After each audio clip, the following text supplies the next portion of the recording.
Towards the end of our Ultramarines review, we said something to the effect of, well, at least it's not live action, because, let's be honest, a live action 40k film is unlikely to be very good. There's live action 40k. In 1996, Games Workshop released a very limited run VHS of a short film called Inquisitor. This VHS is pretty damn rare since the version you'll see now was made in Photoshop. We could only find a single low quality photo confirming the original's existence on the entire internet. And by the entire internet we mean, you know, Google image search. The film itself eventually found its way onto the internet, as these things have a way of doing, so when a friend of the channel sent us a link to it, well, we knew we had to do a video on it. So yeah, Inquisitor, not to be confused with Inquisitor, the Lord Inquisitor, or Inquisitor, features one of the more interesting factions of the Warhammer 40,000 setting, the Inquisition. The Inquisition are a sort of secret police made up of extraordinary people who seek out threats to mankind and deal with them by whatever means necessary. An Inquisitor's authority is absolute, answering only to the Emperor, and their methods are often extreme. Think of a mix between a Spectre from Mass Effect and a street judge. So all things considered, they're a prime subject for a film, so let's see how it turned out.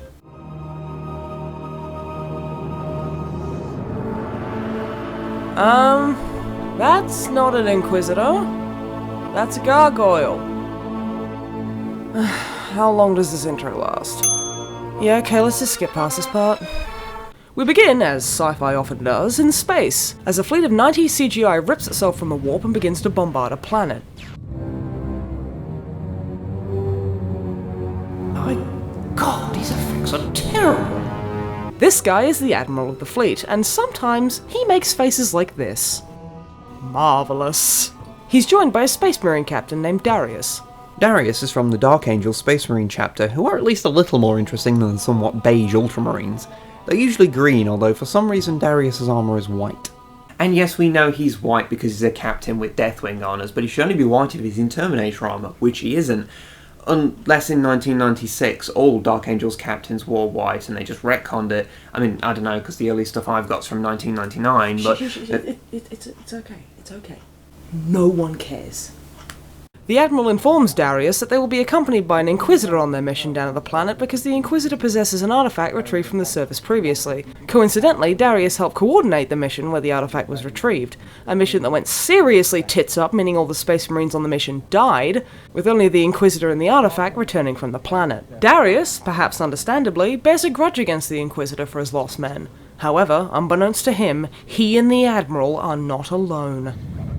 What was this Inquisitor's name? Krieger. Inquisitor Krieger.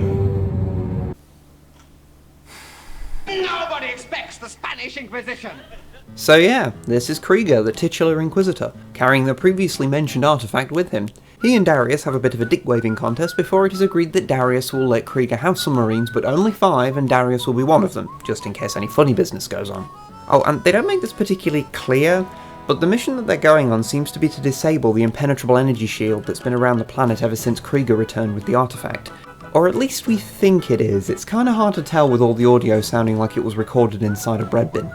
I will grant you the assistance of 5 Marines, and we shall descend by drop pod. So the Inquisitor, Darius, and presumably 4 dead meats descend to the planet in a drop pod, penetrating the impenetrable energy shield because they just can. No joke, that's pretty much the explanation they give. We cut to a mysterious location that totally isn't a warehouse in Coventry, and meet what can best be described as our antagonist, a cornate Chaos Space Marine who's 2 parts Squire and 1 part the villain from Time Bandits. Before we get too used to him, we're back on the ship so we can observe this important scene.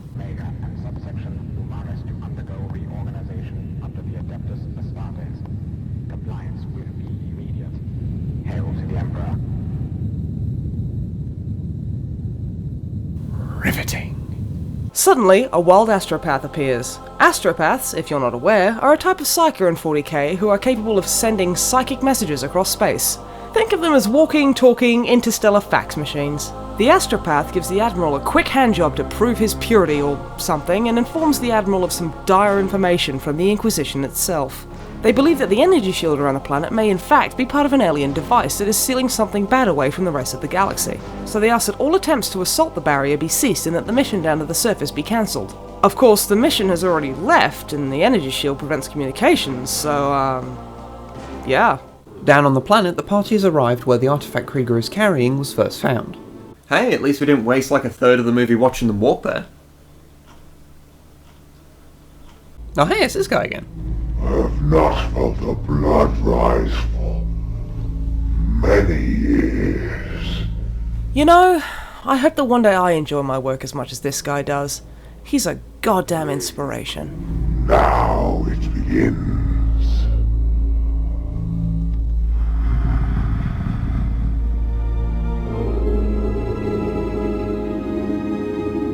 Is this it? Do you remember anything of this?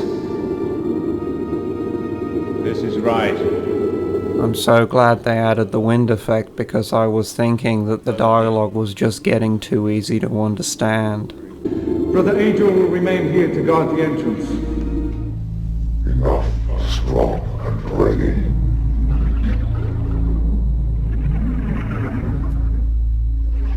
The hold weakens.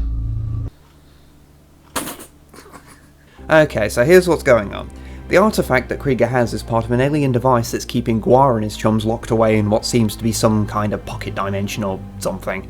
When Krieger removed it on the previous mission, the Chaos Stews got out, killed his escort, and the energy shield around the planet is the device's backup system just in case anyone was stupid enough to fuck with it. Also, for some reason that we don't fully understand, the Chaos Dudes can only get out of their pocket dimension when the artifact is close, which seems like a fairly fucking major design flaw. But at least the weakening hole excites Guar enough to utter one of the more endearing 40k catchphrases. Blood for the blood god.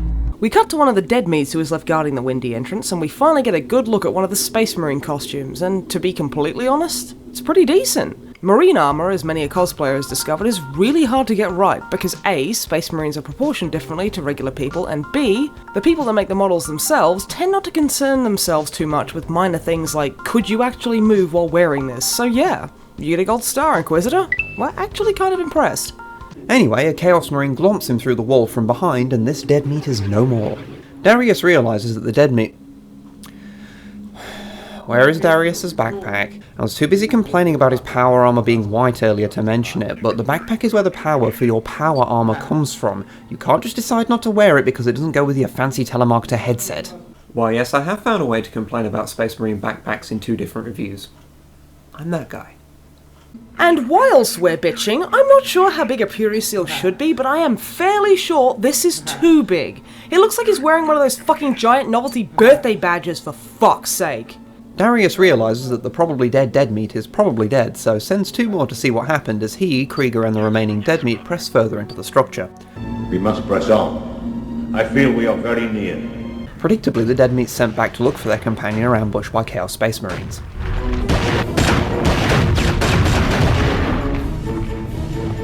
Let's bolt a fire. We must go back. The dead meats are killed in a confusing mess that might contain 2 Chaos Marines or might contain 10. We're not entirely sure and don't entirely care. Regardless, whilst this is going on, Krieger finds what he's looking for, the spot where the artifact was first removed from. Unfortunately, he doesn't remember how to put it back because it's not like Inquisitors are supposed to be competent or anything. We also find out that the artifact seems to be nothing more than a painted chunk of wood. I guess they blew their budget renting that gargoyle at the beginning. That shit can't be cheap. Unlike your mum. At this point, Guar and his Chaos Marines attack, yoinking the final dead meat away and shooting Darius in the gun, allowing Guar to bear down on him. Guar then says... something... Remove another one, Inquisitor, and the Marine dies. Fortunately, Krieger can understand him and begins removing another piece of the mechanism because he's a strong independent Inquisitor who don't do what you tell him. However, that seems to start opening a rift into the pocket dimension or the warp or something, as illustrated by a CGI corn juggernaut peeking sedately through a wall. Realising that's not really a thing they want and that Guar was using reverse psychology, which is astoundingly out of character for a follower of the Blood God who tend to be a little bit more direct in their actions, Krieger puts the piece and artifact back in their rightful place, reactivating the alien device and causing, well, this, whatever this is, to happen.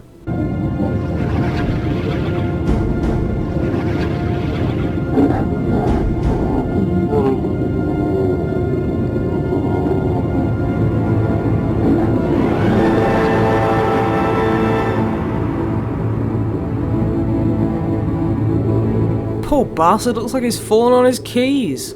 So with the chaos sealed away and the day saved, our short film comes to a close. The credits do at least tell us that not only did the Admiral have a name, but Guar's real name was Angra Soul Destroyer, which, yeah, seems about right.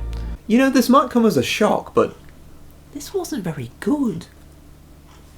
The story is weirdly convoluted for a short film, and the terrible audio means that when it dumps exposition on you, you're not necessarily going to be able to hear it. It's not very well edited either. This all makes for a short that's far harder to follow than it should be. In terms of lore errors, it's nowhere near as maddening to watch as Ultramarines, although they do an even worse job of making Space Marines look like effective super soldiers here. Hell, Darius spends more time wincing than fighting, and actually, for a film called Inquisitor, there wasn't much inquisiting. However, the music and costumes are decent. The CGI wasn't too bad when you consider it was 1996, and although the acting isn't exactly fantastic, it's not the worst either. At least we got a chuckle from Gua's performance. Honestly, it's only about 20 minutes long, so you don't feel like too much of your life has been wasted, so if you're interested, check it out. There is, however, one other reason to watch Inquisitor. You see, Inquisitor, as far as we understand it, was originally created as a pitch to Games Workshop for a potential movie deal. Now obviously that never happened, but there's trailers for 2 other movies that were never released on the Inquisitor VHS, and honestly they're more entertaining than the main feature itself. The first is Hive Infestation, which contains Space Wolf Terminators, Gene Stealer cults, and bad acting. Kill them. Kill them all. It looks amazing. Like someone asked the crew of a 1970s Doctor Who episode to make the movie Aliens. I didn't know how much I wanted that until now. I have met my enemy. It's an abomination.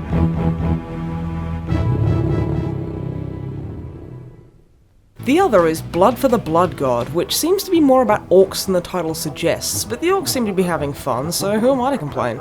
The acting is even worse in this one. It's like, if you told me it was intentionally bad, I'd believe you.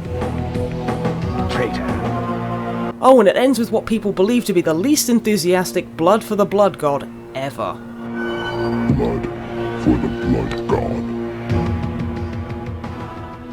Come on, mate, you gotta put some oomph into it, you know, like, Blood for the Blood God! Skulls for the Skull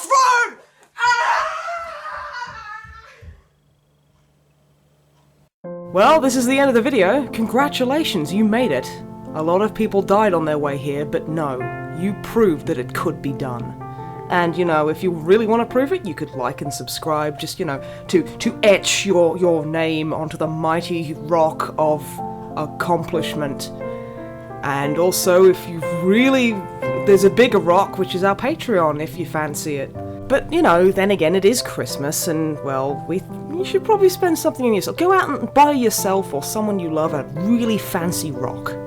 And then you can write your name on it, and then it's like a gift, and it's really nice. So you take care of yourselves. You know, you gotta look out for yourself as well. You can get all the rocks you want. Some are even free, like if you've seen it outside, it's just covered in free rocks. Now think about that. That's pretty cool.